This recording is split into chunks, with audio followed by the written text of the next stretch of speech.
Boa noite, eu sou Flávio. Boa noite, eu sou José Armando.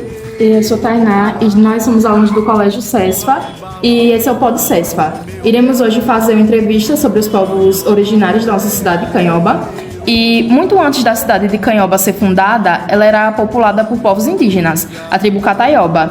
Eles fugiram com a chegada dos portugueses, porém deixaram suas marcas como o nome da cidade e na própria bandeira da cidade. Agora nós vamos entrevistar Simão. Boa noite. A primeira pergunta é: o que você conhece sobre as tribos indígenas que viveram em Canhoba?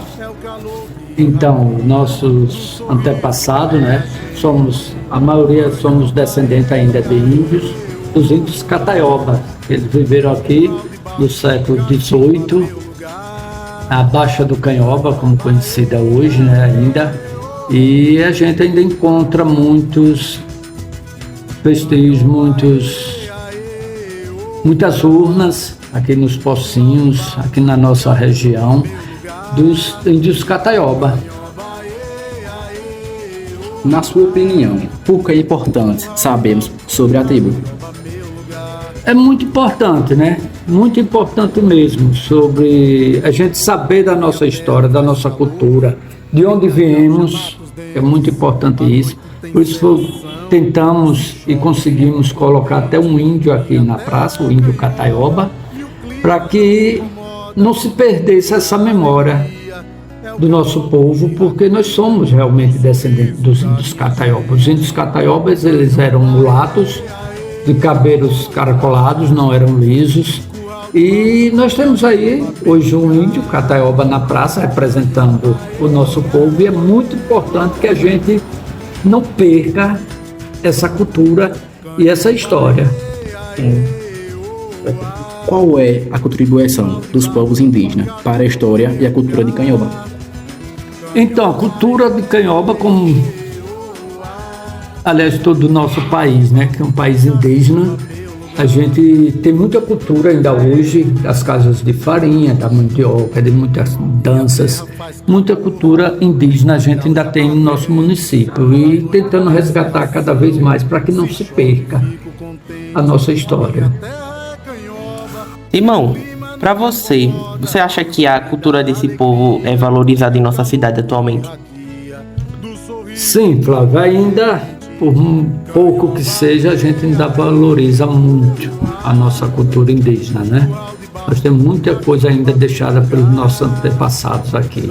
Uma cultura da mandioca, farinha, beiju, tapioca, essas coisas nós recebemos aí dos nossos povos indígenas. Você também acha que esses costumes ainda prevalecem em nossa cidade? Ainda. Pouco que seja, mas ainda prevalece, Eu acredito que sim. É muito importante que a gente não perca essa nossa cultura, esses costumes. Sim, porque mesmo que seja pouco, assim, na minha opinião, eu acho que ela deveria ser mais valorizada atualmente na nossa cidade, porque a única coisa, quando a gente pergunta os índios Cataioba, a primeira coisa que a gente pensa é o quê?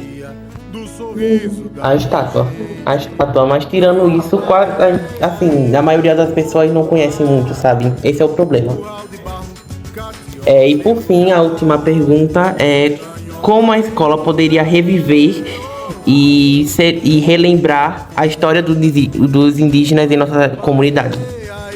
Então, como eu falei anteriormente aqui, a estátua ali do índio foi muito importante. Foi uma luta nossa para que fosse feita, para que essa história não se acabasse de vez. Como você disse, só lembra o índio da praça, mas foi através dos índios Cataioba que surgiu o nome Canhoba, através da Baixa do Canhoba, que significa plantas escondidas, ou folhas que se escondem na língua indígena.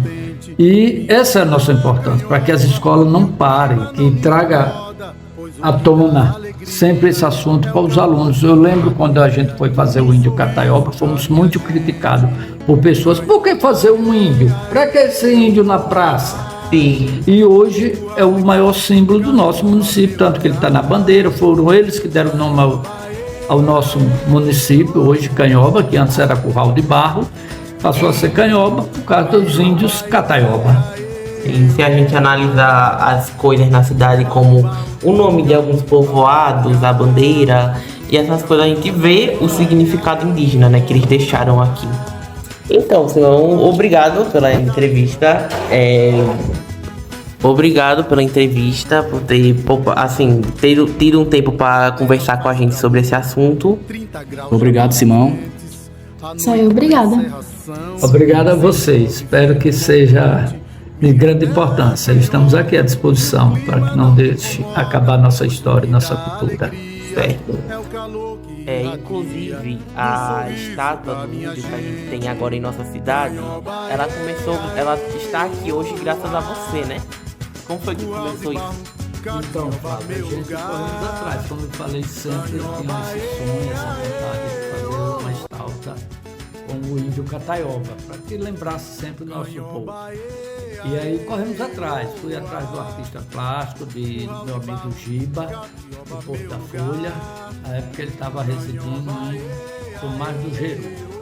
E aí nós fomos até lá, encomendamos o índio, mais ou menos o que a gente queria, como era o nosso índio, e surgiu aí. Fomos atrás do artista, do amigo Giba, lá de Porto da Folha. Na época ele estava residindo em Tomás do Geru. Um pouco de dificuldade, assim, pelas críticas também, que muitas das pessoas não aceitavam, sei lá, se perguntavam por que fazer, para que esse índio, às vezes vestido de outra coisa, vai fazer um boneco na praça. Fomos muito criticados, mas graças a Deus conseguimos. Foi um sonho que foi realizado. Acabou trazendo de volta essas lembranças, né? Porque até antes disso não tínhamos muitas coisas sobre os povos indígenas da cidade. Sim, então, tem muita gente que vê o índio só como uma estátua, porque exatamente por essa falta de informação que a gente tem, a gente não aprende muito sobre isso nas escolas, que é algo que eu acredito que deveria acontecer, e as pessoas acabam achando que não é nada, que não é importante. Exatamente. Então, falar também dos alimentos, né? Temos aqui pesca, produção São Francisco, da Lagoa do Canhoba, que também é uma herança dos índios, uma cultura deles, o plantio de arroz. Já herdamos aí dos índios. Então, a cidade, ela tem alguns locais que não são muito visitados ou não são muito falados nem na escola e nem pelas pessoas mesmo, né? Quais são esses locais? Então, tem a Baixa do Canhoba, onde realmente eles viveram, né? Ali os Pocinhos, onde é encontrado até hoje várias urnas, com os restos mortais dos índios. Era muito importante, a gente encontra lá cachimbo, os ossos, alguns pertences deles, tipo machadinho de pedra, essas coisas, que até encontrado e depois é jogado fora, não se dá o valor, devia estar nas escolas, estar em algum lugar, um museu, alguma coisa para realmente contar a nossa história. Porque a maioria deles são esquecidos, né? E não acabam sendo realmente valorizados. Então esse foi o nosso podcast.